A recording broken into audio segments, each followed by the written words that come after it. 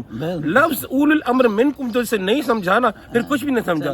ہماری اس پہ بات ہوئی تھی نا کہ آپ انما جو آیت ہوئی، آیت ولایت آیت ہے، جب تک آپ کمپلیٹ نہیں پہنچیں گے انما اطیعوا اللہ، سوری ان اللہ انما ولیکم. سر کیسا ہے آیت کون سی ہے؟ میں بھول رہا ہوں تھوڑا.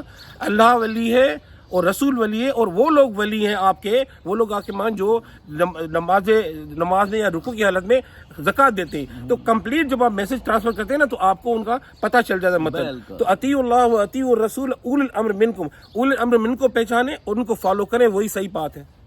ایکچولی میرا بیسیکلی کہنے کا جو مقصد تھا، قمر صاحب بالکل ٹھیک کہہ رہے ہیں، وہ فردر اسے آگے لے گئے ہیں. لیکن جو اس کے رسول کو ہی نہیں مان رہا ہے، اس کو ہی نہیں فالو کر رہا ہے، اس نے ان لوگوں کو اولو الامر کو کیا ماننا. میرا یہ اور دوسرا میرا مطلب یہ تھا کہ انہوں نے قرآن پاک کو ان آئسولیشن نہیں رکھا. اللہ تعالیٰ نے انہوں نے اس کو رسول کے ساتھ جوڑا، تو بار بار کہا اطیعوا اللہ و اطیعوا الرسول. اپنا بہت خیال رکھیں. کل تک کے لیے اجازت. Thank you so much sir, thank you so much.